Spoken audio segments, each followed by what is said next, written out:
নমস্কার বন্ধুরা, আজকে আমার একটা পছন্দের খাবারের মধ্যে সেটা হচ্ছে যে বরবটি। বরবটিটাকে কী ভাবছো যে সেদ্ধ করছি কেন? এটা দিয়ে ভর্তা বানাবো।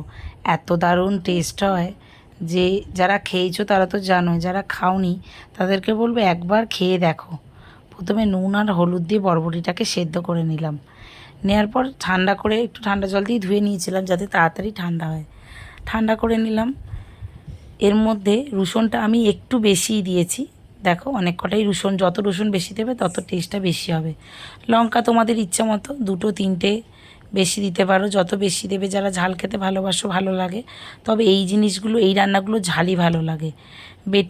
বেটে আনলাম। আর এদিকে ফোড়নে দিয়ে দিয়েছি কালো জিরে, শুকনো লঙ্কা, পেঁয়াজ, একটা বড় পেঁয়াজ।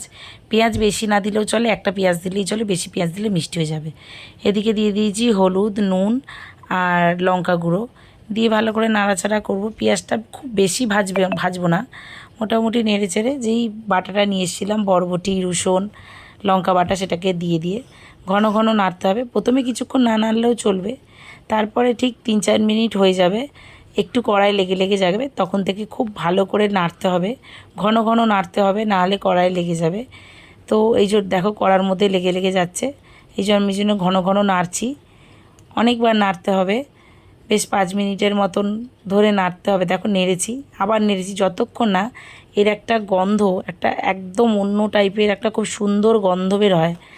আর যতক্ষণ এটা ভাজা ভাজা হয়ে এর কালার পরিবর্তন না হয় ততক্ষণ পর্যন্ত এটাকে করে আসতে হবে। এই যে দেখো কড়ার সাইডে সাইডে লেগে যাচ্ছে, যখন বুঝবে এরকম লেগে যাচ্ছে তখন এটা রেডি, মোটামুটি রেডি। তো এবার এটার মধ্যে একটু কাঁচা তেল ছড়িয়ে খেয়ে নাও, দারুণ লাগবে।